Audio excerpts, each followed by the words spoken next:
There we are. Okay, we're streaming live here on YouTube. So, yeah, we're going to be there, and we got about another minute and a half before the show starts, so folks, just be a little patient with me, okay?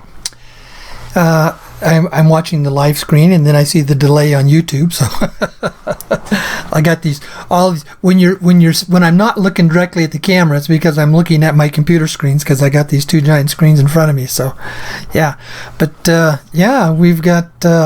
Let's see, my computer screens, because I got these no, I don't want to do that. So let's see here, though. Let's see how we're gonna do here.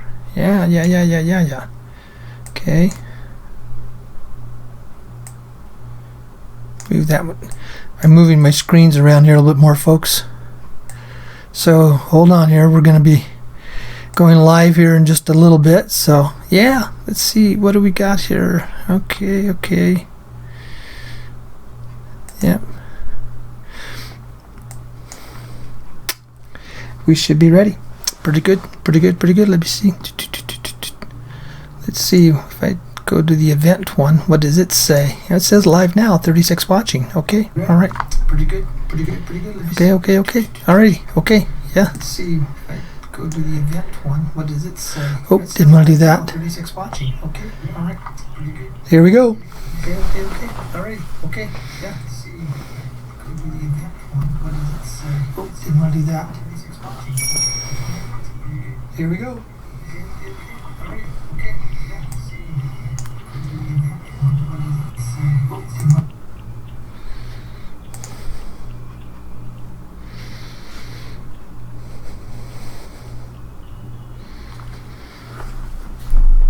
Well, good evening, folks. This is Dave Schmidt, and I'm your host here again tonight on the Sedona Connection.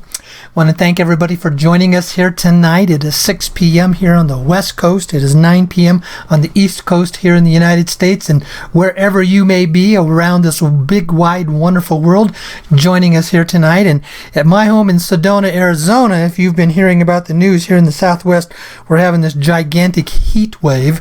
It's been about the highest temperatures we've had in about 20 to 25 years. Yeah, it got up to 120 degrees in Phoenix today, but I don't live in Phoenix. I'm about 2 hours north, and we're at a much higher elevation, but I did hit 109 degrees here today, so I've been inside all day today, kind of enjoying the good air conditioning that we're having here. So also, I just want to make a quick comment about that. Blanca won't be with us at the very beginning of the program tonight. She has had some car problems with her and her husband. She's having to arrange to pick him up, so she will try to join us later in the program, but she won't be here. So, also the announcement, I'm back on live streaming on YouTube. So, folks, if you're here watching on the radio program, I want to see what we got going on over here. If you're maxing out and you can't get through, you may want to go over to the YouTube, and then you go to the Dave Schmidt channel, and you'll be able to go into and catch what is called the live streaming that is there. Okay, on the YouTube channel, because we have that going on as well here, basically tonight. And hold on just a second here. Would you be with me for a second? I'm going to move my computer screens around a little bit, because, see, when I'm looking at other stuff instead of looking right at the camera, it's because basically what I'm doing, I'm watching the computer screens that I got going on around here, okay? Because I got these two big, gigantic screens in front of me. But there we are. That's all kind of set up in a good way now where I can enjoy this here tonight, and always enjoying having all of you here with us as we're having the program here going tonight. So I'm also looking at another little computer screen down here, so all is well. What are the issues that are developing? Well, first of all, I did just recently send out a newsletter that registration is now open for the workshop in Louisville, Kentucky. So I am doing two of those at the same time, where the registration is open for both Philadelphia on July 8th and Louisville, Kentucky on July 15th. Normally, folks, I only take registrations for one workshop at a time. I usually open up those registrations right around 3 weeks prior to the event, so don't go sending me emails asking me for, hey, can I be put on the list, or, for one that's, a ways out. I don't do that. But I did last night in the newsletter that I sent out, I basically gave an update for the rest of the year. And what we have is that we've got Denver and Sedona coming up in August, but then we also have Orlando in September 9th. I'm sorry. I wrote down September 9th. Yeah, I hope that's right. It's on the website. Okay. But or September 9th in Orlando. And I have been being asked for well over 2 years, people saying, would you please come to Europe? Would you please come to Europe? And yes, I'm going to do that. We're going to be in Europe. Amsterdam on September 23rd. And folks, I mean, for those of you here in the United States, if you want to plan a vacation, that's a good time to go there because the tourist season is pretty much done as it is after the Labor Day season, but they haven't gotten into the cold weather of the winter yet. So that's a great time if you want to take a vacation there. September 23rd in Amsterdam. And I chose that because it's fairly centrally located for basically all of the countries of England, France, Spain, Switzerland, Germany, Netherlands, Belgium, Denmark, even coming down from Sweden. So would love to have you in all those places. Then also after that, we have October 14th in Santa Ana, California. And hold on, I just had a text come in. I just want to check and see because sometimes this lets me know a little bit of what's going on because usually I always have Blanca to tell me what's going on. There's 92 of you waiting. I don't know what you're waiting on. I don't know what's going on here, okay? I'm doing fine. Everything is looking fine on the...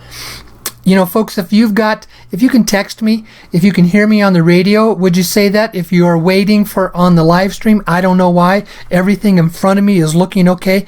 Normally I have Blanca and we always do a sound check, but I wasn't able to do that, here tonight because she wasn't available. But, yeah, so that's, I don't know what that text was coming through where it says 92 of you are waiting. Oh, okay, I just got another one coming in. Hold on here, just let me take a look here. Everything is good. All right, thank you. Okay, all right, that was something else. So, folks, don't send me text about stuff that doesn't have to do with the program. I'm doing the program, okay? Because if a text comes in, I know it's a very limited few people that can text me, and I'm going to go around checking that, okay? So, all right.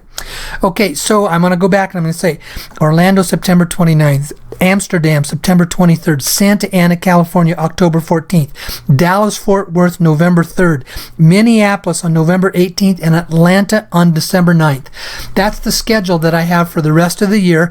I also had said, in the newsletter put out today, if you want a workshop in your area, I'm always willing to come, but you have to guarantee that I'm going to have at least 25 full-paying attendees. I got to cover my expenses, folks.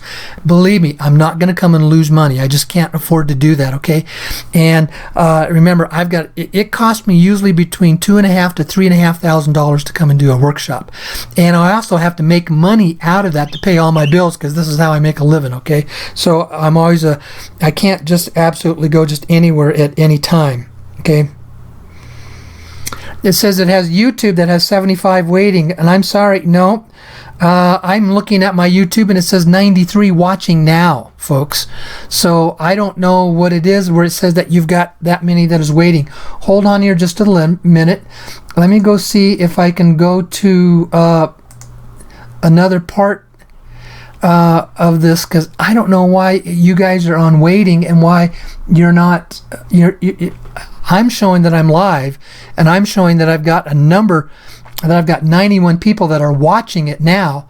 So I don't know what it is when you say that those of you that are on the waiting. I don't know why that is happening because hold on here just a second. Let me try one other thing. Let me do this. I'm going to go to the video manager and then I'm going to go to live streaming. Okay. It's live streaming now is what it has to say. Yeah. So hold and I've got some text coming in.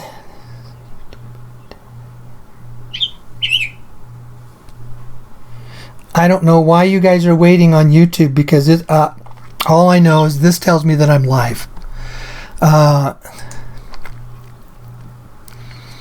This tells me that I'm doing fine and live on YouTube. And so if you guys, it says you guys are waiting, I don't know. It tells me that I'm,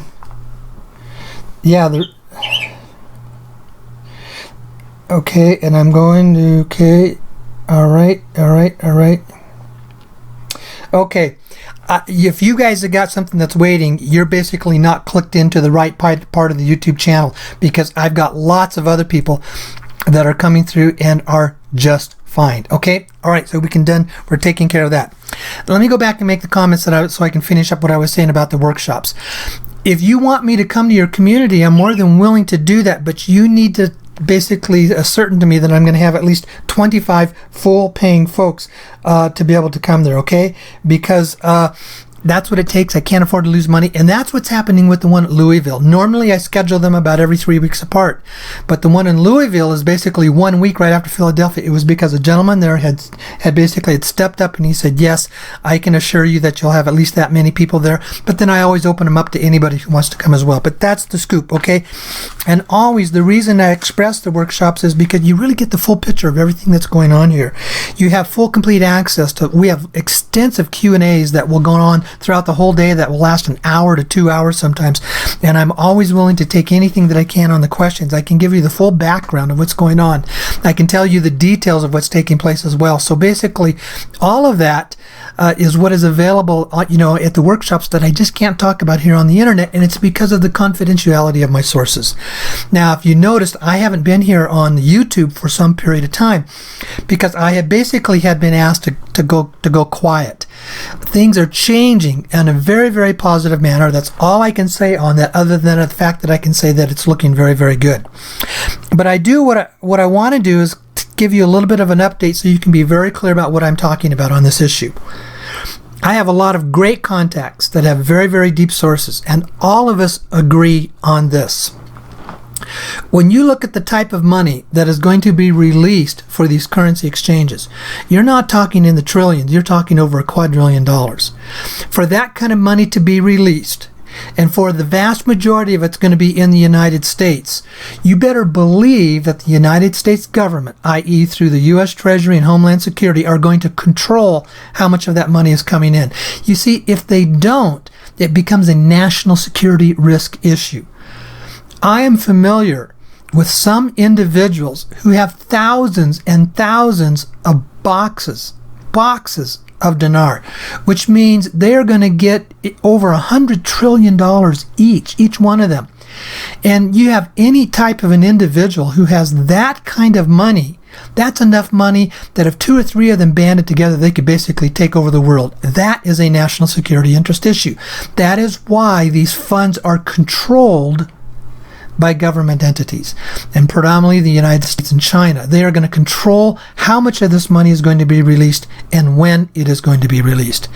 Myself and all of my really top sources are very adamant on that, and you'll notice you do not hear about that anywhere else on the internet. They don't talk about that kind of stuff. They don't talk about, who's really, where the money's really coming from, who it is that's paying them, how the sources, how they got their money. I talk about real people and real banks that's very tangible with the real government that's controlling this stuff. And don't ask me why it hasn't been released, other than the fact that I can say, folks, for us at the everyday common level folks, remember, we're an afterthought in this process. This isn't about us. It's not about taking care of our issues. There's a lot of you that email and say, oh, I'm hurting and we really have some very deep needs here. Well, I'm sorry for all of you, but folks, your needs aren't anywhere near close to the 4 billion people on this planet who live on less than $4 a day. And that's been going on for decades and decades and decades. So please don't come crying to me about your individual needs and why, the government hasn't released the money so you can have your individual needs taken care of. This isn't about you and me. This is about the largest financial transaction in the history of the human race. This is about more money being released than ever been before. And this is about the fact that there are still very, very powerful people that are in huge opposition to this and are doing everything they can to stop it. So please put things into that perspective when you think about this. It's going to reach us when it reaches us. I don't have the control over that. I'm not the decision maker, and I don't have the ability to pick up the phone and tell the decision makers, you're supposed to do this. Believe me, they already know, and they hear from a lot of people, and I'm going to be very adamant about what I said. Remember, the real people with the real money never, ever, ever come onto the internet. They aren't going to come onto my program. You aren't going to hear about them. You're not going to know who they are on the internet, because first of all, if they did that, they'd be risking their lives. They'd be exposing who they are and the involvement that is there, because the real people that are really in control and charge of this stuff, they would basically shut down the people who have the power to release it if they could. And that's why you never hear about that, and that's why I never talk about my confidential sources. Why am I allowed to talk about it at this? Excuse me, my nose is really itching. I'm sorry about that, but why am I able to talk about that at this type of a confidential level? Well, I'm not at liberty to go in and tell you the reasons why, other than the fact that I know that they allow me to talk about things that very few other people can talk about. I know why. I just can't say it because it's a confidential issue. People will believe what they want to believe. If you want to believe what you're reading on the other sources on the internet, that is totally your choice. I'm going to talk about that more later here tonight. If you want to be able to think that, you're going to get the 800 numbers, that's fine. You can believe that. I don't think you're going to get it. We can't find anybody who's funding that. If you think you're going to be able to take your Zim in for exchange, I says, I'm sorry, I think you're out of luck, because we cannot. My funding sources, the people that I know of that are paying this thing, they're saying Zim was done. It was done a long time ago. They are not taking in any new Zim people. Zim was a limited currency for a limited period of time for a limited number of people. Now, could things change? Things could possibly change. I'm telling you as things as they are right now at this time, as I understand them. This is a constantly changing scenario. So what I was saying 6 months ago to a year ago could be entirely different, basically 2 weeks from now. All I know is the reports that I get from my sources are saying that basically they're right there, they're at the door, it is day to day, but once the word is given that the funds are ready to move, it's going to be at least 2 to 3 weeks before the people in the first round are even starting to receive them. I know there are reports of people saying, well, this person's been paid, that person's been paid. Well, you know what? I keep hearing the reports, and I say, show me the money. I hear people have gotten paid, but I haven't found any hard, tangible evidence anywhere that funds have been released. Now remember, I'm 2 phone calls away from the office that's in charge of all this. I pick up the phone and I can talk to some of the people who are the largest currency brokers in the world. I have the ability to talk with the banks that are working with this at a very, very high level. These are the people that are in touch with the people who are in the government offices who are making the decisions. And all of them have said, we haven't authorized anything for release yet. So you can say what you want to say. Maybe somebody got paid because there was a flipper who paid them and he thinks he's going to be able to take it and go buy it somewhere else and get some money out of it. Can't tell you that. I don't know. All I know is I don't know anybody who's gotten paid anywhere at any time. Okay, so let's see. I had another text come in. I just want to double check on that. Okay, see what we got going on here. Okay, all right. Okay, so that's the scoop. That's the update of what we have there, folks, and that's what I can tell you for now, is that it truly is a day-to-day, but you have to remember, for round 2, folks, you're looking at least 2 to 3 months out before it can even start, and that's 2 to 3 months after the round 1 is finished being paid, and that may take anywhere from 3 weeks to 6 weeks to finish that being paid. So plan on the fact that if you're in round 2, you're not going to see anything for at least 3, 4, 5 months out. You should never, ever put yourself in a position where you're absolutely dependent upon this money coming through, and you're going to be able to think that it's going to come through when you need it. What I say is, don't quit your day jobs, folks. It's back to the fact that, again, at our level, we don't have any control over this. It's what I refer to as what's called the other golden rule. Those who have the gold set the rules. Those who have the money are determining when, how, and they're in touch at a level that's international level for international security based on how this affects all the countries. And we're basically at the very bottom of the list of anything that goes on, and we're not priority items in this stuff. But yes, it will have a great impact on our lives, and it will have the ability for us to be able to be rewarded very well once it all comes through. Okay? So I'm trying to think now. Let me take a look at my notes and to see if there's anything that was in there that I needed to cover on that. I can't think of anything else right off. Last couple of weeks I was talking about the cryptocurrencies. And folks, I said what I basically have done, I've kind of really pulled back from what I was involved in it myself as an investment side of it. Yes, I still have some money in it. But you're beginning to see that there's more and more stuff that's beginning to come out about the cryptocurrencies, and that they basically are probably going to be the currency form of the future. But the very, very positive thing for all of us, the cryptocurrency movement is what has the ability to really neutralize the power of the very corrupt central banking system all around the world. The banking system that has run and controlled things, ran and controlled the affairs of our lives, kept us in various forms of financial slavery, created wars and funded both sides to make all kinds of money, funding, what is called the military, industrial complex, and creating, financial ups and downs so that they benefit from it at our expense. That's going to begin to be neutralized because they're not going to have the money that they used to have in their banks to be able to control that type of a system. That's why the cryptocurrency system is going to be very positive. I know there's all kinds of opinions all over the map on cryptocurrencies. Some of you are very, very positive with it, but you need to do what you're comfortable with and what you believe in for you. There's a risk tolerance level in it if you want to get into the investment side of it. But what I would encourage is that when we all get funded, that we take a very good part of our money and put it into the system to be able to fund that system so it can expand and become stronger. Because see, what's happening with the cryptocurrency movement is it's a process of something that happens on the internet. And the governments can't control it. The banks can't control what's on the internet, and the governments can't control what's on the internet. Some of you have been sending me reports of bills that are being filed in Congress that are going to basically control that we have to report all the money that we have, in cash or in the cryptocurrency accounts when we go across the borders. But remember something, folks, that is a single bill. Remember, I was a state senator, so I understand the legislative process. 92% of all the bills introduced in Congress do not get passed into law. When you look at a bill like that, it's one that's just so plain stupid to be able to implement it because they can't control it. It would end up backfiring on a lot of the businesses that are here in the United States, and it would hurt us far more than it would help. It was introduced by a single senator, and when I looked at the legislation, I think he only had 2 co-sponsors, and it's been assigned to a committee, and it hasn't even been scheduled for a hearing.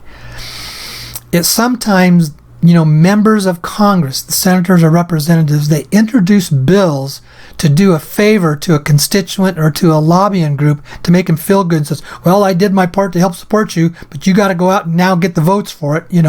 They'll introduce it just to kind of make, their lobbyists feel good. It was probably introduced to make, the lobbyists in the banking industry so the senator would make a statement to them and said, okay, all right, I've done my job. But they got to go get the votes. And this is the type of thing that would have huge, huge, huge opposition to it. Personally, I don't see it even getting out of committee, let alone if they're even going to schedule it for a hearing in a committee. When a bill is introduced, it has to be voted on 7 times. You heard me right, 7 times before it becomes law. It goes to the committee. It has to be voted out of the committee. Then it goes to the Rules Committee, and it has to be voted out of that committee to come to the floor for the full body to vote on. If it's a Senate bill, it votes in the Senate committee, then it's voted on the Senate Rules Committee, and then it's voted by the full Senate. That's 3 times. Then it goes over to the House, and it has to go through the same exact thing. It has to be voted out of the House Committee. It has to pass out of the House Rules Committee to send it to the floor. Then it goes to the floor for the full House to vote on. And then after that, the 7th vote is the signature of the president. So it takes, that is what his vote is. So see, it takes that 7 times before a bill becomes law. So, so much of this stuff that's being introduced about the cryptocurrencies, I think a lot of it isn't going to go anywhere because they're going to realize how stupid it is, because all they're going to do is shoot themselves in the foot because you can't control what goes on the internet. That's what's nice about these cryptocurrencies, is that they are becoming kind of like an international currency that is not controlled by any individual country or any of the banking industry. Okay? All right. Let's see. I'm trying to see if Blanca has showed up. No, she hasn't showed up yet. So, okay. So I'm looking at my notes here. So what is it that I want to go in? I think I've kind of covered everything I wanted to. I did my introductions. I talked about the workshops, especially in Europe. Oh, I wanted to say something. I had to go into my list because, my active list, I have about 13,500 names in there. And when people sign up on that list, they basically also tell me, what country they are from. So I can download that to an Excel file by country and find out, where people are. And when I was going to go to Europe, I want to say, well, how many people do I have there? And when you get the Central Europe, I should say the Western European countries, predominantly the Western European countries, I had almost 800 people on my list from the Western European countries. And at that point in time, I said, well, let me see what else I have in these other places around here. Obviously, a lot of people from Canada. I got about 1,200 people on my list from Canada. I have about 700 people from Australia and New Zealand. But the one that's really surprising is I have almost 800 people from Puerto Rico. From all you wonderful folks from Puerto Rico. Thank you very much. That's a lot from just one small area to have almost 800 people on my list from Puerto Rico. So, there's between the foreign countries and Puerto Rico, that's about 25% of the people I think that let me see. Yeah, it would be 25% of the people that are on that active list that I have are from outside of the United States. So I just want to say thank you to all the people from around the world that you participate in. I'm really looking forward to coming to Europe. And yes, I do want to schedule something in Australia. And yes, all you wonderful folks there in Puerto Rico, yeah, thank you. In Puerto Rico, yeah, I will. I'll come back there. Let me see what I can do on the schedule, how we can fit this into that. But I'll give you always at least a 2 to 3 months notice to let you know that when I'll be coming. But I have been to Puerto Rico, but it's been almost 3 years since I've been there. Been there twice, but I was there about 3 years ago. And there's such great support from there. It'd be nice to go back. So, yeah. And again, folks, I always enjoy being with you live at the workshops. It's where we get to interact with each other and we can really get, some good information of what's going on here. So that's it. That's the announcements. That's the cryptocurrencies update. That's the update about the currencies of what's going on. And so now let's go into and talk about what I wanted to talk about on the topic tonight. There's lots of stuff, information and data that is available out there. And all this stuff. There's a lot of stuff that's out there on all the blog sites.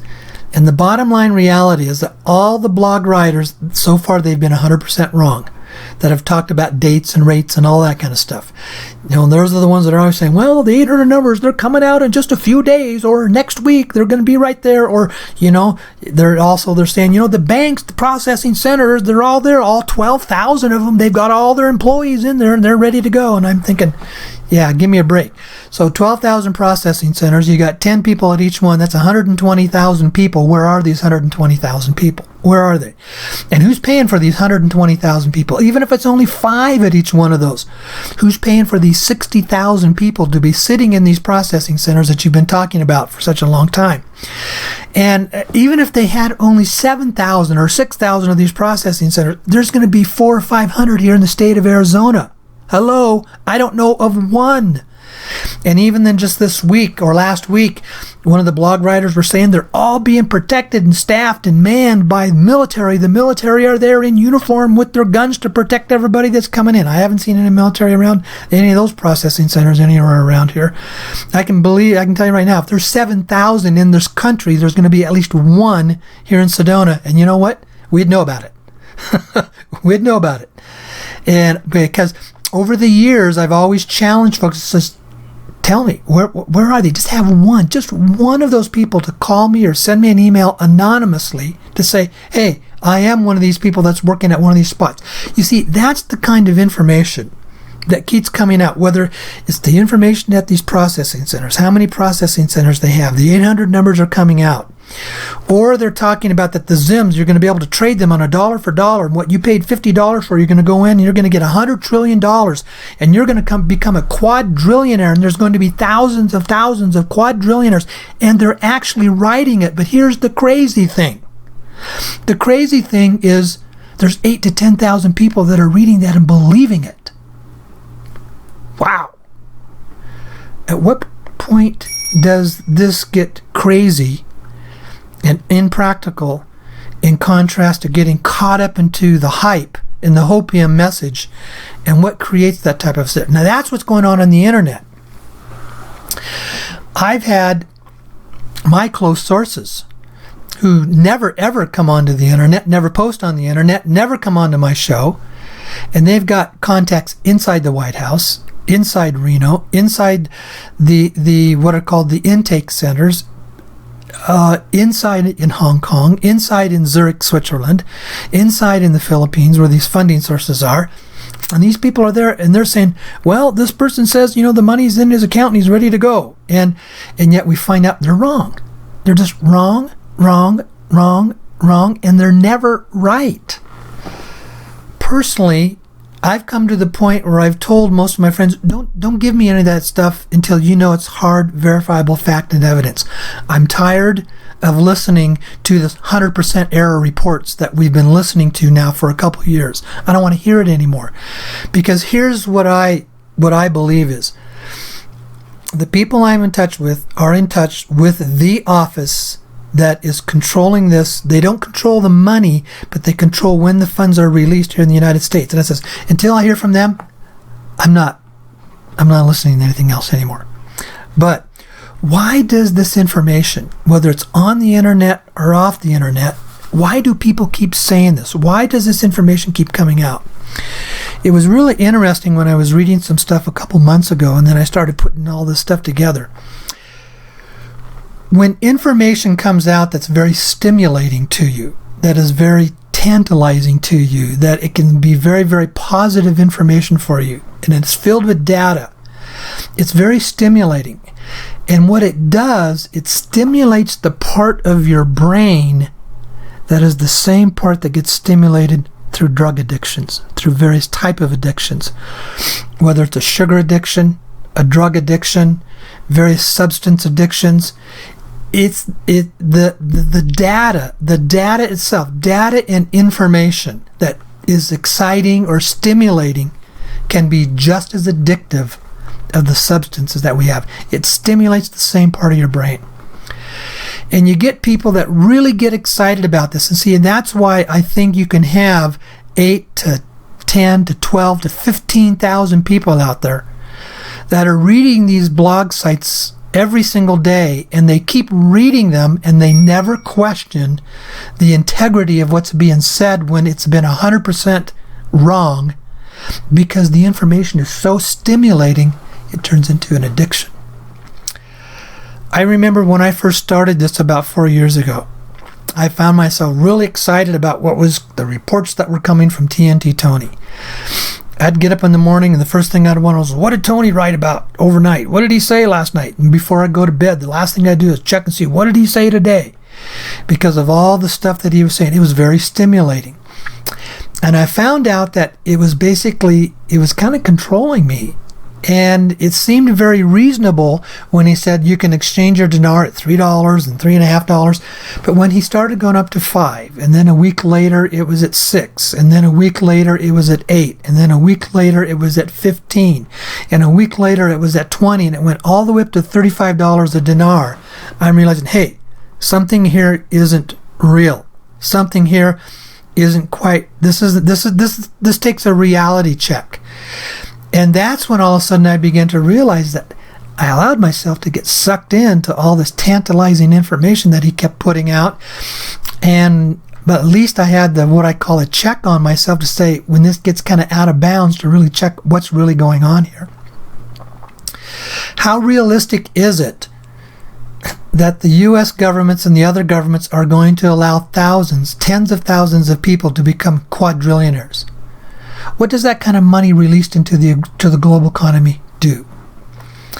How realistic is it that we can exchange these currencies for these outlandish rates at these processing centers that people have been talking about for 3 and 4 years, whether it's 6,000 or 12,000, and whether 60,000 employees or 100,000 employees, and they never show up? And how realistic is that people are paying these people to sit here in these places for 2 and 3 years? Who's paying for that? How realistic is it that the issues of Nasara, that people are constantly talking about and totally believing in, and the channeled messages that are coming out about it, and you look at the implementation of the issues of the Nasara, it says there's going to be a complete debt elimination all around the world. Well, who's paying for that? Where's that money coming from? It says that we're going to have a complete replacement of all of our government, and we're going to have this new republic government. How realistic is it that 535 members of Congress are going to walk off the job? And you say, well, it's the law. Well, who made that law? Did Congress actually pass a law to basically force themselves to walk off the job? And who's going to enforce that law? The only ones who would have the ability to enforce it, to force 535 members of Congress to walk off the job, is if we had a complete military bloody coup takeover here in the United States. How realistic is that? What would happen when we have 360 million people here in the United States, and only about 2 to 3% understand what NESARA is, and they said this law gets implemented? How realistic is that, and how are the 360 million people or 340 million people going to respond to that? At the end of the day, whether you like it or not, we are still a government of the people and by the people. Maybe we're laxed, maybe we're not paying attention, maybe we're not taking control, and because of that, we allow things to happen that are not healthy, that should not be happening, but it's still our responsibility. At any point in time when the people and their momentum gathers in a collective, they can make a shift and change. And if you think that's not possible, all you got to do is look at our presidential election last November. Who in the world ever thought Donald Trump was going to be the president of the United States? You see, at the end of the day, NESARA is almost, on a practical, implemented level, is almost a complete impossibility to happen. It's almost a complete impossibility to think that thousands, tens of thousands of people are going to become quadrillionaires. It's almost a complete impossibility to know that there's 120,000 people out there working in these processing centers just waiting. Yet these reports keep coming out week after week, week after week, month after month, month after month, and year after year, and never subside. And it's like the people who are reporting this stuff never stop to say, wait a minute, is this for real? Can this really happen? And it's not only the people who are reporting it, but it's the over 10,000 people who are listening to it and believing it. Why? Well, to me, it's the classic example of the addiction to data. The data addiction stimulus that's very powerful and very stimulating to people.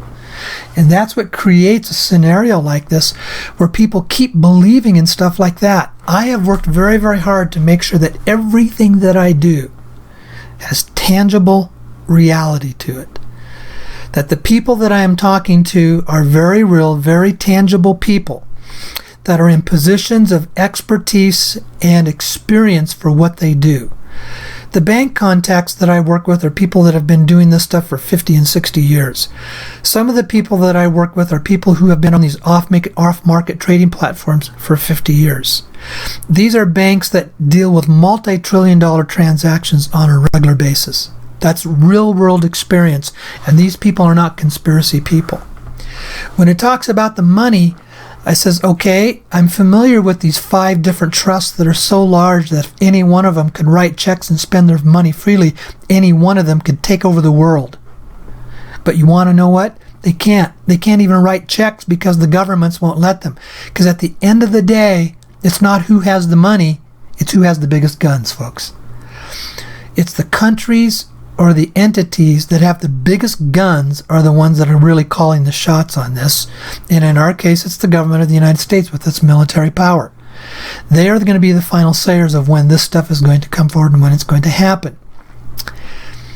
So when you realize that people keep talking and talking and talking, we begin to realize that there is this, what I call this lack of balance. They're not grounded in what they're doing.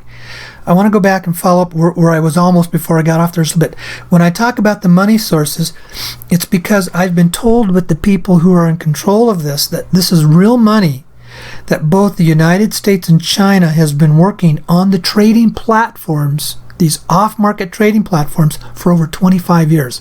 That's where they've generated these funds to pay for all these currencies and bonds.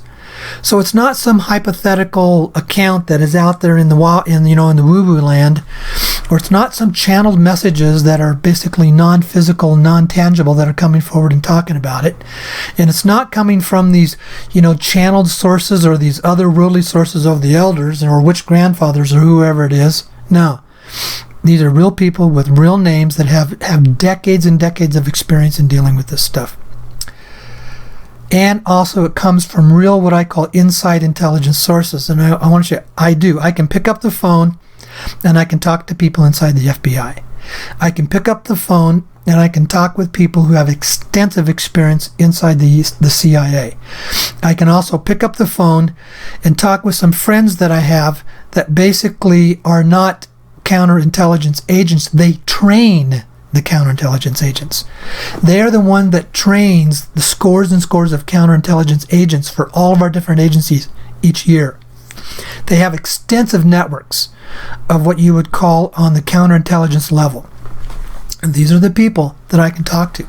Real world, real name, real tangible stuff. Okay? So that's where I come from. When I talk about this stuff, I try to come from what is a very, very tangible perspective. Now, hold on here. I want to take a look at my notes. When we talk about the people that are always talking about this stuff, they're putting out reports that are not tangible. They're not realistic. They sound very good. Where does this really come from, and why do they do this? This is something that comes back to basic psychology 101, but it's something that's a problem with the whole human race, and we've all been involved in this from time to time. What happens is when you develop something as an addiction, it's unconscious. And you basically go down inside to what is called the subconscious level, and at that level there's a guilt about this. There's a subconscious guilt about the lack of integrity. There's a subconscious guilt about reporting things that are lies and you don't want to admit it. There's a subconscious guilt about feeling that something's not right here, but yet I want to stay very positive. I don't dare go negative because then I'm putting out negative thoughts and it's never going to happen. But what happens when you have what is called this unconscious guilt, what we do is we project it. Instead of dealing with it on the inside, because at a subconscious level it's too painful, we project it out to get rid of it. Projection is always a result of what comes from what is called the unconscious guilt, and we all have it. It's a human race condition. And so what you see is, to make themselves feel better on the inside, there's a projection of projecting stuff out that seems very good, very tantalizing, wonderful news, but it ain't realistic. And we, as a human race, we get caught into that. Now I'm going to share something with you that's very controversial. There's a lot of people that will disagree with this, and they're not necessarily going to like it. But this is what comes from the information I've been gathering and the information that comes from a lot of my intelligence sources. The people who are projecting these things and that are talking about these things and putting them out on the internet, the people who are what I call the elite power and controllers, they understand this process. They understand if they keep feeding this information, that there's going to be people, because of their unconscious guilt, they're going to project it out there to make it sound very good, to be very positive, that yes, you're going to become a multi-trillionaire, if not a quadrillionaire. And they're going to keep saying it. And there's going to be tens of thousands of people that are going to keep believing it because they want to try to be positive and they want to try to stay unfocused, in spite of the fact that there's about a 0% chance that it's ever going to become a reality. The controllers watch these people. They watch them because they know that people that are that gullible to either believe this or that are that gullible to keep saying it week after week, month after month, and year after year, they're the ones that are very easy for them to control. They keep feeding the information because they know that they're addicted to the data. It's a data addiction. And so they keep feeding the addiction, and when you keep feeding the addiction, they have the ability to control. We live in a world where those that we know, the elite controllers, we've called them the cabal. They have predominantly had two ways, two methods, or two paradigms of how they've controlled the human race. One is through controlling information. They controlled the media. They controlled the education system. They controlled the entertainment system. And all the places where we would get our information that would basically have direct impacts on our everyday lives, they controlled that.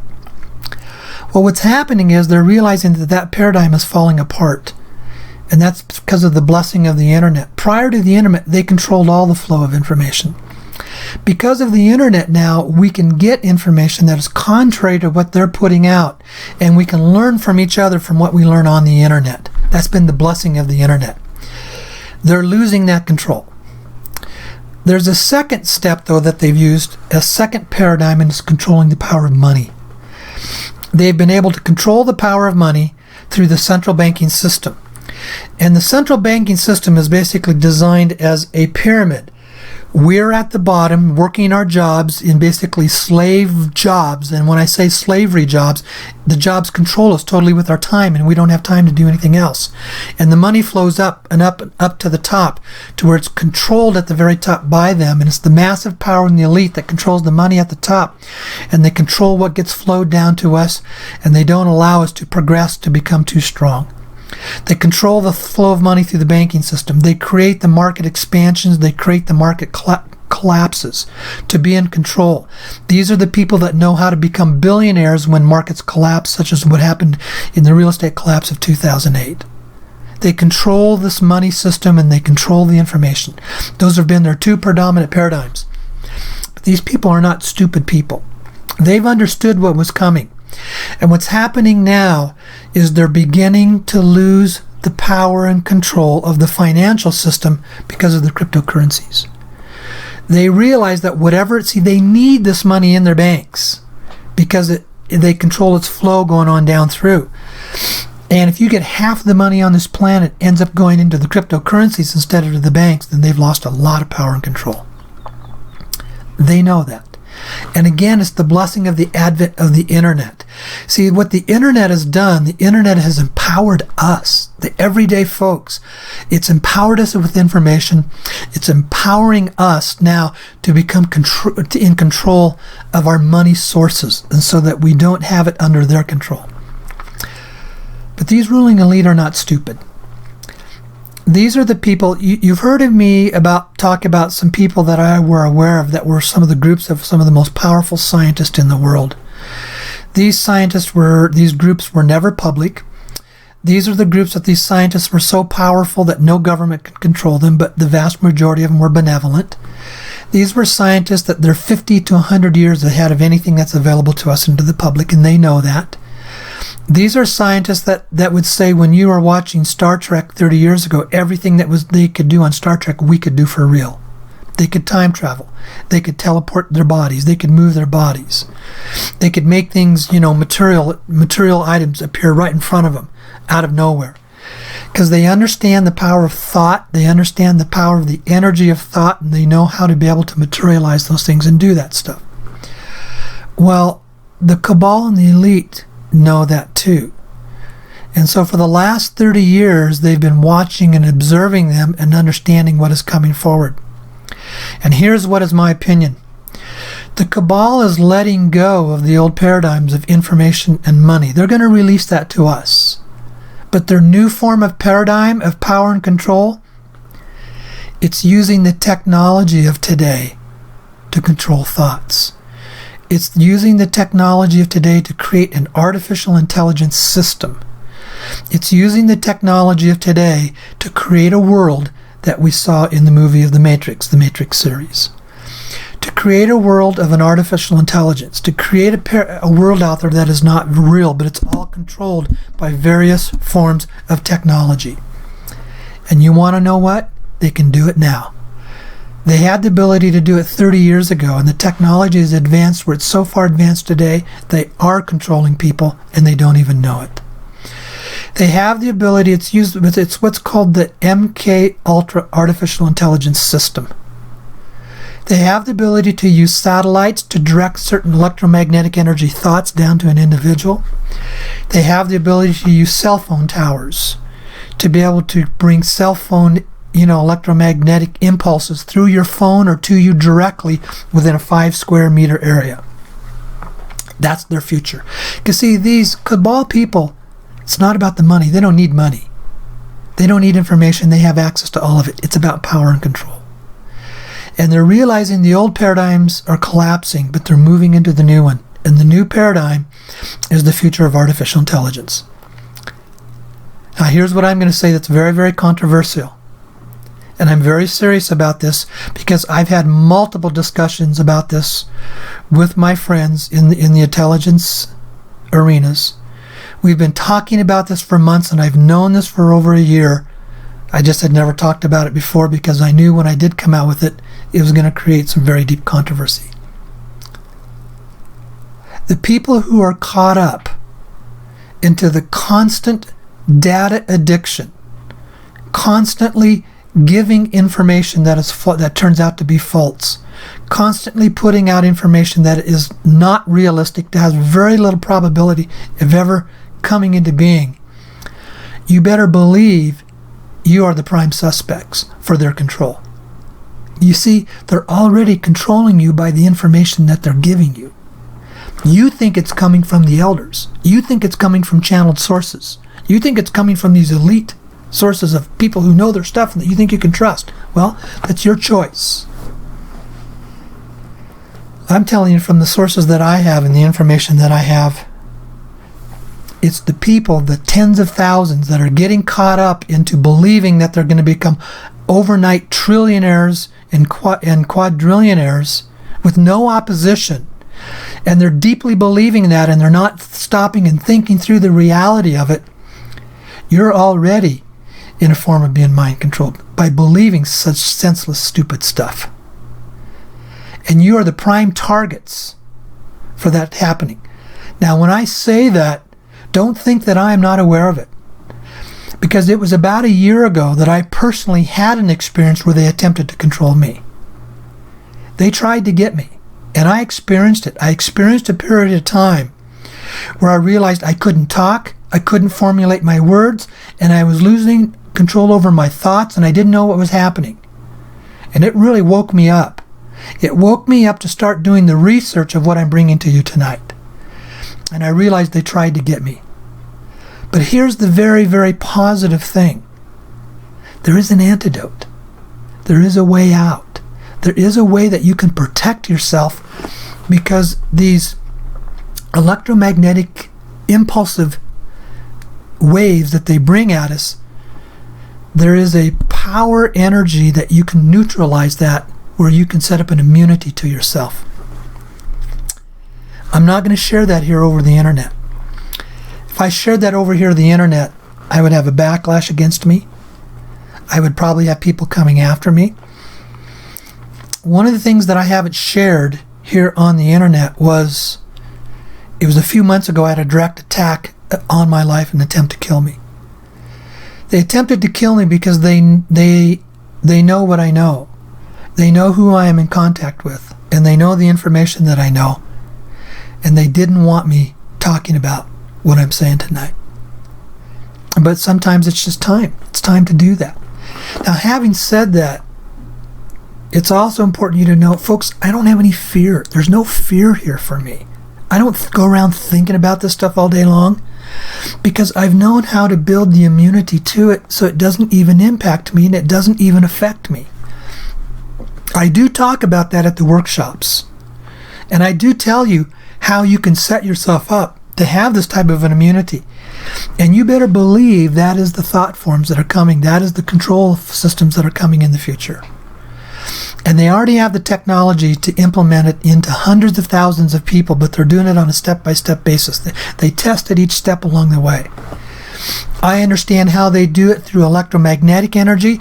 I also understand how they do it with little tiny implants that are so small you can't even see them with the naked eye. They can put these implants into you. You can drink them down. You can be in your foods. You can basically take them in through other ways. And they get into your body and they lodge up against your spine. And then it uses all the energy that's going up and down your spine through all the nerve energy and up and down your spine. That's what empowers it. That's where it gets its power from. It becomes like an extremely small GPS system and an internal microphone. And also then they can send, when it's there, they can really pinpoint your location, and they can send these electromagnetic impulses into that item that then touches and affects the nerves moving up and down your body, and it affects your thoughts. That's what's coming at us. But there is a way out. There is an immune system. I wish I could share that with you tonight. If you do your research, if you listen closely to the sources I've talked about in the past, on past programs, who I pay attention to, if you know who the books that I read, the sources that I read that I've talked about in the past, you can do your own homework and you can figure it out. But I'm sorry, folks, I've already had one attempt on my life, okay? I'm not going to expose myself tonight by really putting out one of the last things that they want me to say. They're not concerned about money. They know about money. They know the power and control of money. They have all the money that they need. When you get these controlling cabal, they don't need money. They got all the money that they need for whatever it is. It's about their ability to have power and control. And they know that the old paradigms are falling away. So they've been, for a couple of decades now, they've been looking for the new paradigm of power and control. And the new paradigm is the advancement of our technology systems to control people's thoughts. I said it. Wow. Okay. That's a lot. This is something I've been thinking about for months. But here's the thing is, see, the funds that are going to be released to us are there because we get to be the people who spread the information to let people make their choices. At the end of the day, it's about choices. It's about the choices that we make. At the end of the day, it's about being responsible with how we process the information that's coming into us. At the end of the day, it's about deciding, am I going to listen to this stuff that's so crazy that if I continue to listen to it, I'm setting myself up as a target to end up possibly having them come after me, because they know if they can control people in being addicted to listening to this stuff, those are their absolute best candidates for the next step of the AI power and control. And I'm not the only one who talks about this. You can do your research and you will find that there are other sources that talk about this on the internet as well. It's the form of the artificial intelligence, power and control over the human race, and that's the next development of where the elite does their power and their control. We think we can just get rid of the cabal, but I'm sorry, they're pretty strong, they're pretty powerful, they've been in their positions for thousands of years. They're not just walking away. They're just moving away. They're making us think that they're walking away because they're giving up their old paradigms and we're controlling the old paradigms. And we think that the old paradigms is power and control, but it's not. We're in a world that's shifting and changing. Okay? All right. Well, here's what I'm going to do. I'm going to go ahead and I'm going to start going to some of the callers. And I'm going to go to my first buddy here again that I always kind of bring onto the air for a little bit, Jason. And he's here. Let's see, he's coming up. Jason, you're there. You're on the air. Can you hear me, buddy? Yes. Okay, I put it out there tonight, bud. You and I have had these conversations. So...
It is.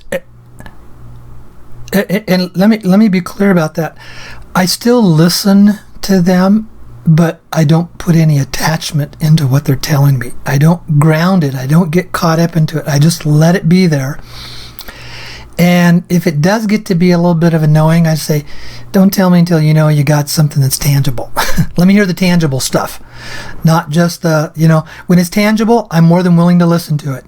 But, I don't want to shut myself down, because then it still keeps me aware of what's going on there. And then I have an awareness scenario of what's taking place. And there's nothing wrong with reading the blog sites. It's just, folks, just don't attach yourself to it. If you feel you want to be aware of what they're saying, that's fine.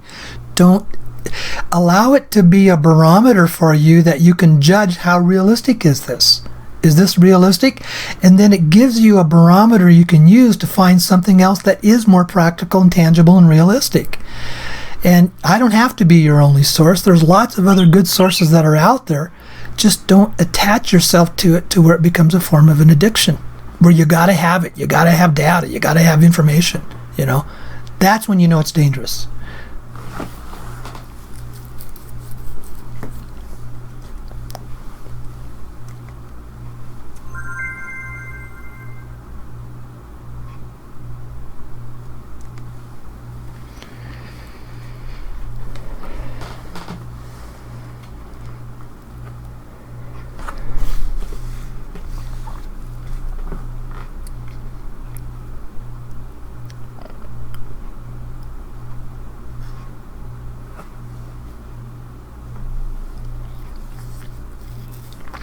Jason, let me interrupt you here. Okay, Jason, let me interrupt you.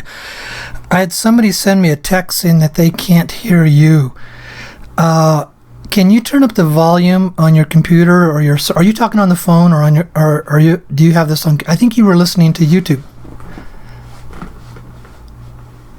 Well, I just want. Can you hear yourself that you're coming through? You can't. Okay. So that's an individual's issue. It's not a total issue out there, because I did have somebody text me saying they couldn't hear you. Well, I'm saying, folks, then that's your sound system, okay? Because if I was not able to hear you, my text would be, if they couldn't hear you, the text would be coming in and the emails would be coming in, but I just wanted to double check. Okay, so we're good. Go ahead.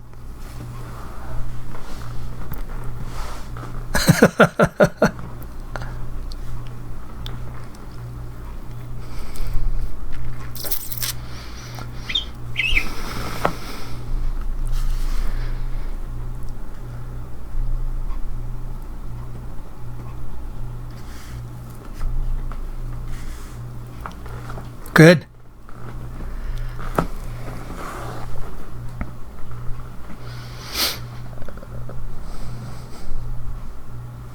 Ah, okay. Yeah. Yeah.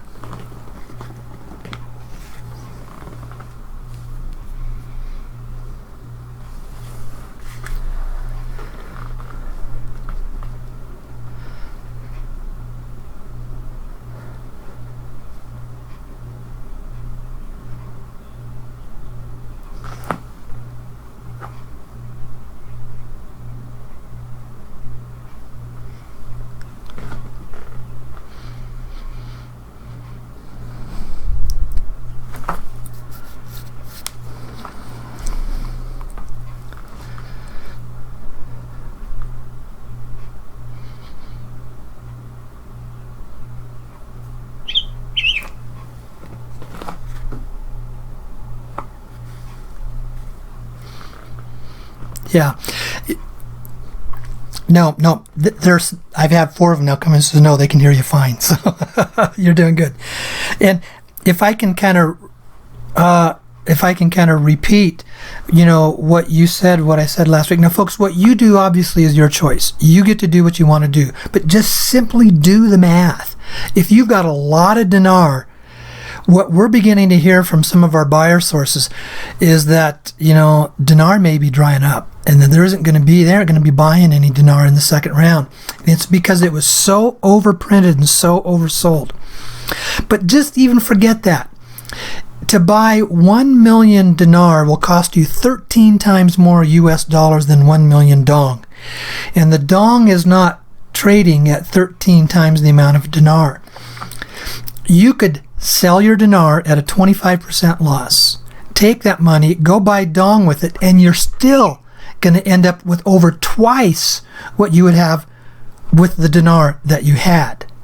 So it's just a common sense issue on dollars, on just doing the math, let alone that you may end up being stuck with a bunch of either nice wallpaper or toilet paper and that there's nobody's going to buy it from you. It's because of the fact that I am aware through my networks of people that have tens of thousands of boxes. I am aware of at least 5 different people that all have over 100,000 boxes of dinar, and each box has 1 billion dinar in it. So you're talking 100,000 billion, and I know more than 5 people that have that much, and they have it. And when you got that type of a volume, it begins to just overshadow anything at our level, because we're like less than pennies when they're talking $100 bills, with the volume that they have. And so the buyers don't really have any interest in us at all because of the volume that's out there. It's just kind of a practical, safety, common sense, best use of your money scenario to sell your dinar and go buy some dong with it. And there'll be people who will buy it from you. There's that one company, safedinar.com, that will buy it at a 75% rate, or you can go out and sell it on eBay. But because you use Safe Dinar, didn't you, Jason? Isn't that what you had done? Yeah.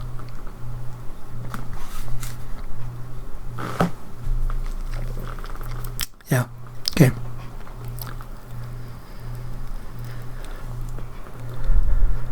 Yeah.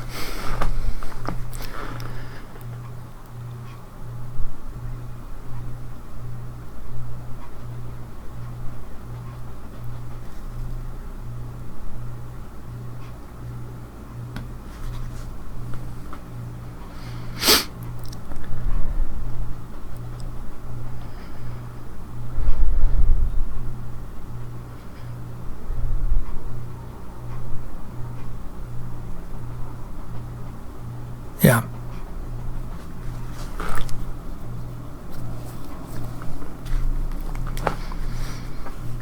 Yeah. So.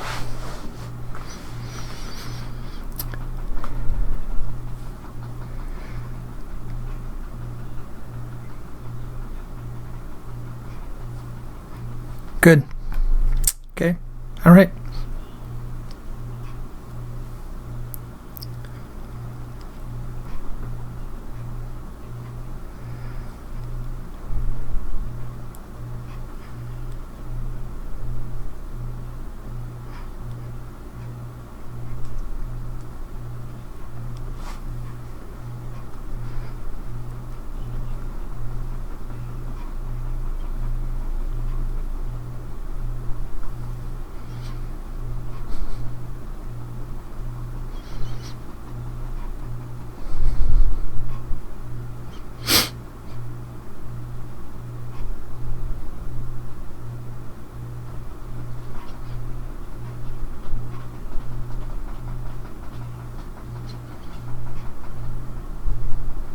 Well, I've been hearing some of the same stuff, but yet I've still come up with any hard, tangible person that can tell me that they've actually got it. But there are people that are saying, they got the money in the bank and it's on hold and they can't do anything with it. We just don't know. We don't really know about how or when, because here's what I'm finding out. Government oversees this process, but they do not micromanage the process. And that's when I've been saying multiple times, every contract is different, and it can be a different scenario with every buyer that you have out there. Your buyer may have one scenario that can be different from others. And sometimes some of these buyers, they are releasing some funds into bank accounts to be on hold to wait for it to come forward, because they've had money that they could do that with. And it's kind of a little bit of a carrot and a stick scenario possibly for some of that. So, but I have yet to find anybody that's been really tangible that's happened to. But let me make this comment. I know some of you are emailing me and saying that you can't hear Jason. And I've had a lot of you email me and text me saying that you can. So, folks, I've done everything that is here on my end that I know what to do. And if you can't hear him, then I think it's something with the audible on your end. you might want to check your different types of settings, or you might want to change your browser or something like that, because the vast majority of the people are saying they can hear him. There's only a very small number that are saying that they can't hear him. So, yeah. Okay. With that comment also, I had gotten some comments from a couple of people, last week that said that the radio program that was in there last week, that it would go in and out. Part of the times the sound was good, another time that it wasn't. But folks, remember, I had over 3,000 people listen to the radio program last week, and I only had 2 or 3 people tell me that. So the vast majority of the time, if you've got problems, it's something that's on your end, because if it was something that was across the board, I would be hearing it from scores of people that it was a problem, okay? So, but yeah, okay, Jason, go ahead.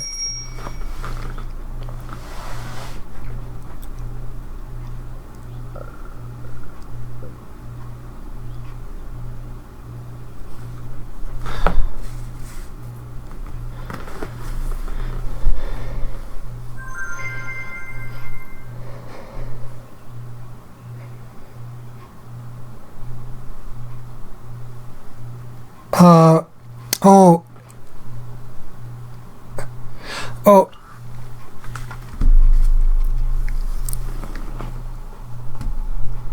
well, the reports that I have heard, now I don't have this absolutely good firsthand, but what I had heard is that it was the Obama administration, through the Obamacare bill, had basically slipped some amendments into the bill that basically prevented any of this from happening. I did have a woman that sent me an email saying, how could that have happened, because Obamacare was passed in 2010. Well, yeah, the bill may have been passed in 2010, but once every year they do a budget bill. And it's very easy and the budget bill is tens of thousands of pages long. And it's very easy for a staff member to have slipped an amendment in there with some disguised language that goes into the part of the U.S. code where the Obamacare bill was, made a slight change to that, and then made this illegal. It doesn't have to be a bill by itself. I mean, I learned through the legislative process that sometimes some of the masters at the process were the ones who knew how to slip amendments into stuff to really get when they wanted, when they knew the majority wasn't going to outright vote for it, or they didn't want to vote for it publicly, but it went through in a quiet amendment. Those were the really good, craftful legislators who knew how to do that stuff. I never got to that point, okay? But that happens. That does happen, because there are staff that are seasoned staff people, and they get bought out, and they will slip these quiet amendments into legislation that puts something into law, and you don't even know about it until it's too late. And the word was that had happened through the Obama administration. That's why we had a lot of the delays. And then what had happened, it was in March, Trump's administration was able to basically slip some bills or amendments through that undid it. They undid that part of the law. And that's why we're able to move forward. But that's been one of the major reasons why we've had delays on this. Now, that's how it's been explained to me. Did it actually come? I don't know. But that's how it's been explained to me. Okay? So, yeah. Okay. All right. Thanks a lot. Okay. Thanks, Jason. Okay. Bye-bye. Okay, I'm going to go ahead and go to a caller that is obviously coming in with Skype with all ones. There's no phone number there. Here you are. You're on the air with Dave. What can I help you with? Hello, hello. I can hear your noise in the background. Are you there? Well, I don't think... Yes, I am on Skype. Yes, I can. You're a little bit scratchy, but go ahead.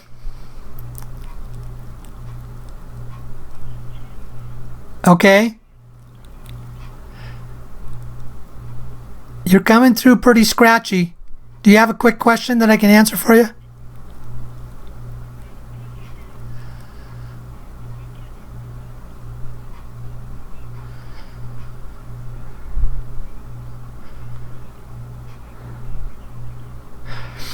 Not until at least 2 to 3 months after round one is finished being funded. First of all, round one has to be funded first. We will be able to make those announcements that yes, round one is in the process of being funded. I don't know how long that's going to take, but after round one is funded, it's going to take us at least 2 months to set up a system to be able to start receiving the currencies from you guys.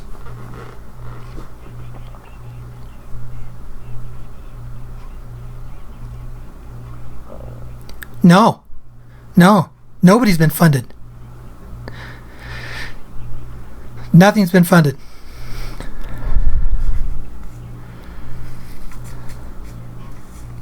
It depends upon the contract. Everything in the contract is different, and we won't know the specifics of those contracts until I get a funding source. But you need to assume, you just need to assume that the 2080 principle is going to apply somewhere in there.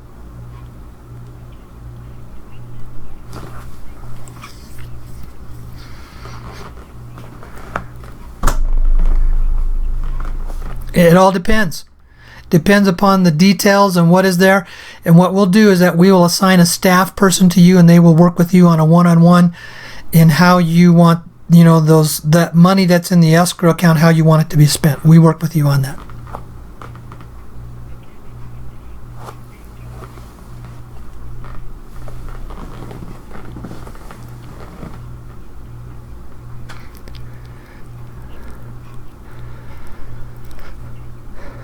Okay, thanks.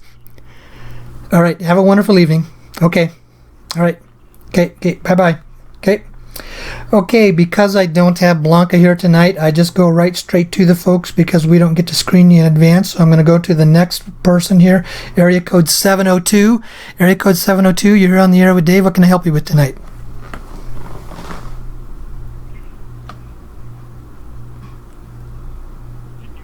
I can hear you just fine.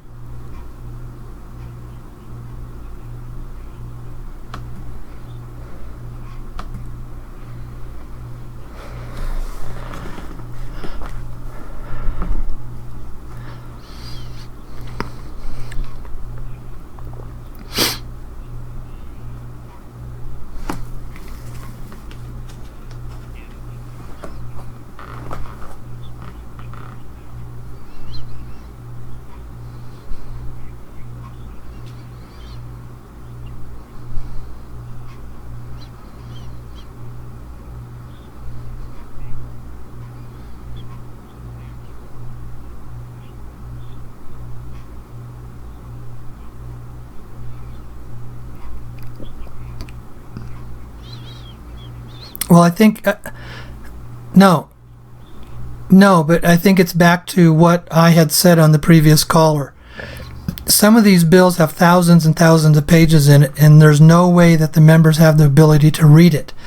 But the language can be very deep, and a staff person can end up putting some obscure language in a bill that is unrelated, because let's say it's a finance bill and it has to do with finance stuff, but it's put into a section in the code that has to do with the Obamacare bill that was already in law. It's basically the amendatory process. It's the process of using amendments to change law. And that is very, very probable. And it could have been, but I don't have time to go do that research. I would have to go back and look at all the bills and read them all and understand them all from years back. And it would take me weeks upon weeks to do that research personally. If somebody wants to do that, that's fine. I don't know. I'm only telling you what I have been told. Where it is, I don't know. So.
Well, first of all, let me be very clear. My scheduling of workshops has absolutely nothing, and I want to repeat this, absolutely nothing to do of when I'm assuming when we're going to get paid. I'm going to do the workshops whether we get paid in 2 weeks or in 2 years. I'm still doing those, and I will still do those. If I get paid in 2 weeks, I'm still doing them for the next 2 and 3 years. I just shift and change some of the information that's in there. And really, let's say, those of us in round one get paid, in the next, month, and, round two is going to be 2 and 3 months out from that. That's when you really want to be able to come to the workshops, because that's when I can really tell you what's really going on and what really happened. And again, I have to be extremely careful about what I say over the internet in contrast to what I can say verbally at a workshop. And that's what comes down, from my sources, because, they've already attempted to kill me once. I don't want to make that mistake again, or I should say not make the mistake. I don't want to put myself into that position again, okay? So we just don't know. And I'm not saying anything new, because there is nothing new to say. There is nothing new of hard, specific data that's shifted and changed in the last 3 and 4 months. I don't know of any new data other than we're just waiting, but it's very close. I don't have anything else to say other than that. And I don't go around putting out the data that's going to create the addictions like everybody else does. I won't go there. I won't do that. You see, I've had some people saying, well, why haven't you had these conference calls? And it says, I don't do conference calls for the sake of doing conference calls. And I don't put out data for the sake of putting out data. I share with you what I know.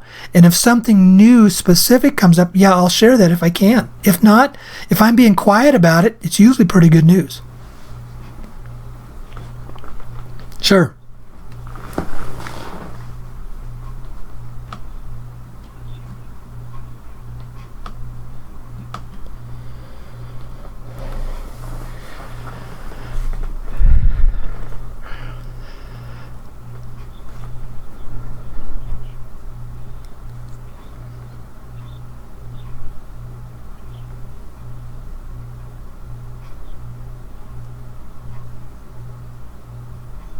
Nothing new that I can't tell you. I talk with them almost every day, but there's nothing I can tell you. Just because I haven't been there doesn't mean anything's changed. I don't have to be there for this stuff to happen. So be really careful that you're not reading. Be real careful that you're not reading stuff into there that you don't know about. You want a lot of people, when they want to start reading stuff into what I'm saying, and it's not true. If I could tell you it, give the information, I would give it to you. If I don't have anything to say, it's because there's nothing new that's developed. That's actually pretty good news. Just because I haven't gone to Reno doesn't mean there isn't stuff happening this there. I talk with them almost every day. Okay? Alrighty. Alright, thanks. Okay, bye-bye. Okay. Alright, going to the next caller. Area code 202. Area code 202, you're on the air. What can we help you with tonight?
Are you taking their currencies in?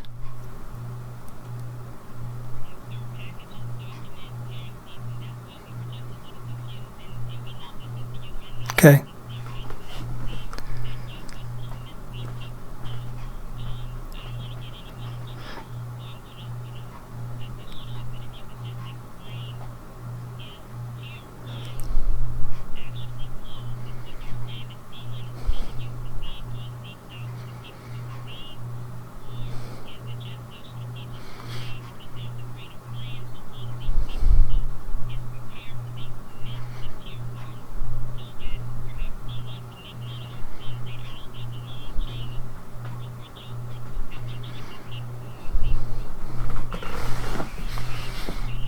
Sure.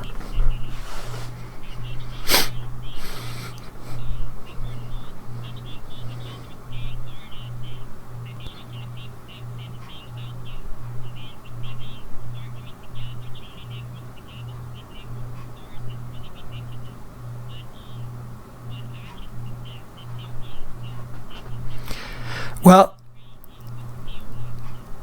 remember, every contract is different.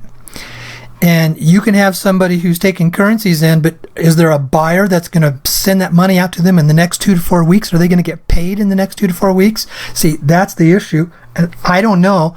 All I know is the brokers and the buyers that I work with. And I work with the largest currency brokers in the world. Everything ends up going to one office here in the United States. Everything does. And the word that had come down from that office was, 2 weeks ago, they quit taking anything in. They aren't taking anything else in at all. And when I say it's all the buyers and the brokers that I've worked with, that round one was closed a long time ago. If you had current contracts with them, some of them allowed you to add to that contract, but they weren't taking any new people in. You could possibly have brokers out there that are taking in currencies, and they're taking it to basically get into an early jump. Now, I'm the one who defines these terms rounds 1 and round 2. I don't know anybody else using a round 2 terminology. It's what I use for my folks. And I can only tell you what I know. And I know this stuff is so big, there's lots of different levels that are out there. And there's buyers and brokers out there that I don't know who they are and I don't know what they're doing. And every contract is different. I can only tell you what I can tell you. If you've got someone that's taking it in, that's fine. And as long as you know that you got a buyer that's going to be able to pay you, and where's that buyer going to come up with the hundreds of trillions of dollars to pay you? Where are they going to get that money? That's the question you got to ask. Mm-hmm.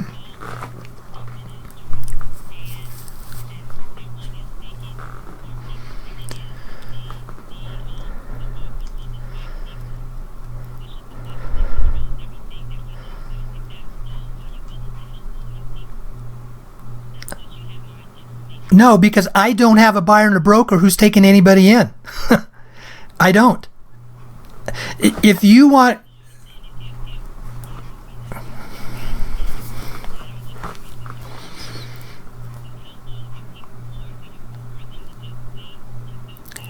People can do whatever they want to do. You don't have to come through me. If you've got someone else that you can trust, all I say is you better ask them where are they getting their money. Where's their money coming from? And is it tangible dollars that can pay them? Because there's a lot of buyers and a lot of brokers out there that think they have contacts, but they don't have tangible dollars. There's a lot of them out there, you see. And that I don't know. And I'm not saying that there are not others out there that do. They might. I'm not going to come onto my program and basically recommend to another broker or buyer. I don't do that. I don't get involved in other people's issues. It's not safe for me to do that legally. But if you want to do it, and if you know somebody, and if you want to share that, and if you trust them, that's your business. No, I won't do that. I will not send anybody on my list to another one. They have to find that source themselves. That's a serious legal issue if I recommend to say, you go to this broker and that buyer or broker doesn't deliver, I'm in serious legal problems. I won't touch that. That's an individual's responsibility for them to find that for themselves. Don't ask me to refer you to another broker or buyer that I am not working with. I won't do that.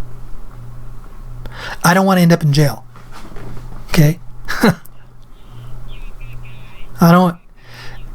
At the end of the day, we all need to make our own decisions, and we all need to be responsible for what I'm doing. And everything I do, I make sure that we have legal contracts that protect us in the process with the brokers and the buyers that I work with. I make sure that there is a recourse for all of us should some of this fall apart, that we would have a form of a legal recourse. It doesn't mean we'd always get our money back, but we would at least have an attempt to go through a legal recourse, and everything is done with legal contracts. And I've come to the point where I don't talk about other brokers and buyers. I never mention their names, and I will not refer anybody on my list to them. They need to find that themselves. Okay, yeah. Okay, all right. Thank you. Okay, bye-bye.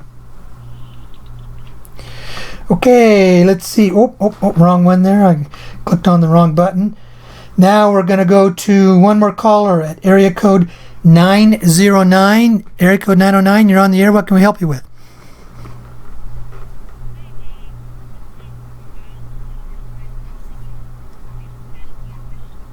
Sure.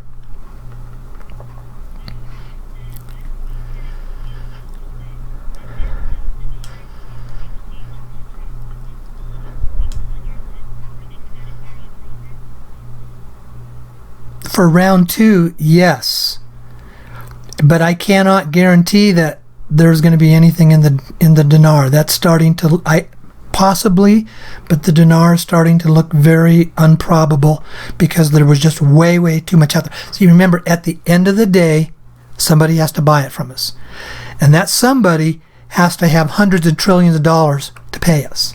So where do they get that kind of money that's real tangible and very real? And what I'm, from my sources, are the real tangible dollars that are going to go into the dinar. They're not going to come to us at our level. They're only buying the stuff in the very large volumes of the thousands and thousands of boxes. That's all they're buying anymore in dinar. That's why I've said you may want to consider selling that and go buying dong instead. Yeah.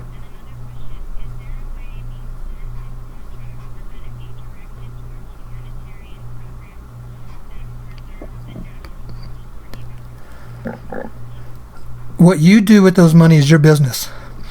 We don't micromanage where you're going to put the money for the humanitarian aid contracts. It's just knowing the intention is to put it to work in a useful manner so that the money's being spent that stimulates an economy. We're not going to tell you or micromanage what you do with that money.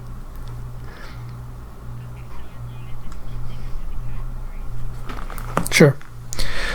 And it can even be a little bit more than just humanitarian. It can be spending money to help other people. And sometimes it's starting a business, and that's fine.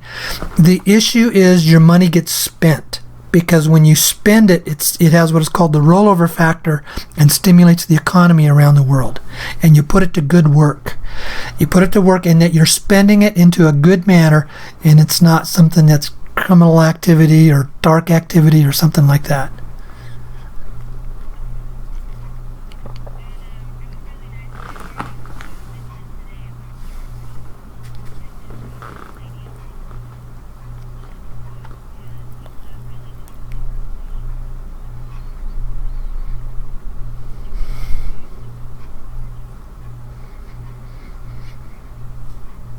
There's a lot of stuff that is out there on the coming artificial intelligence.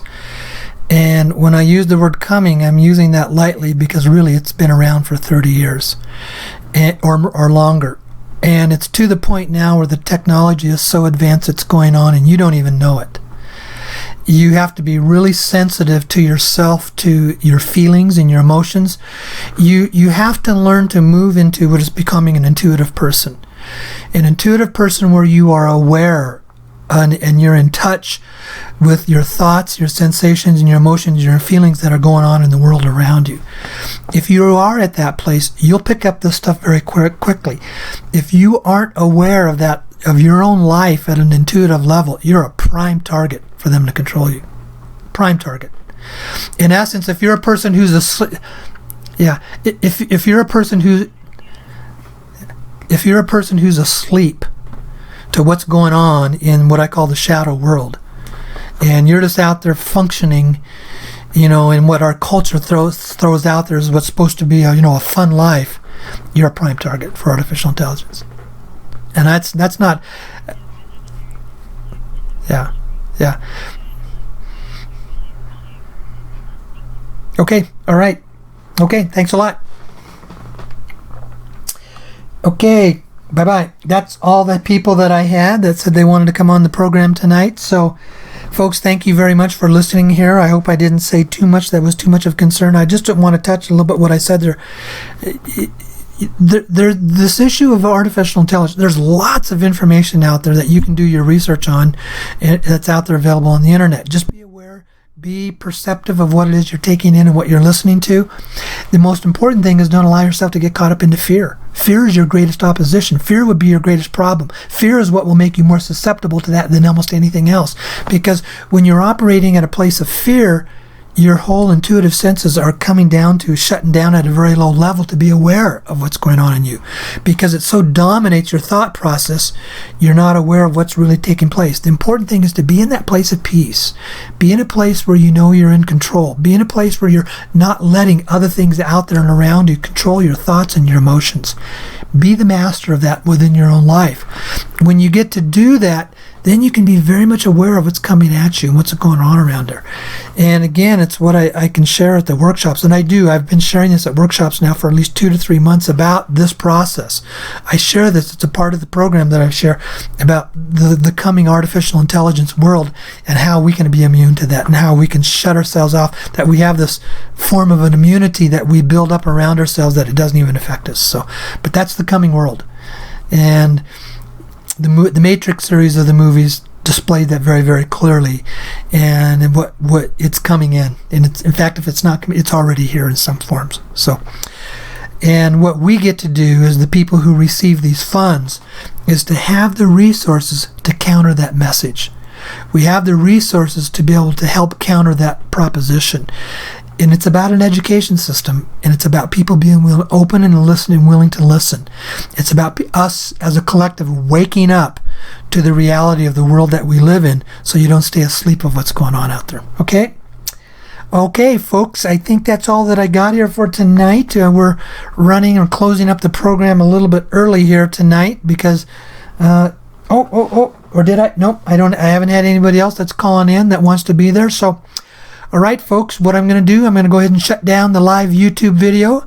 And it's nice to be back live on YouTube. And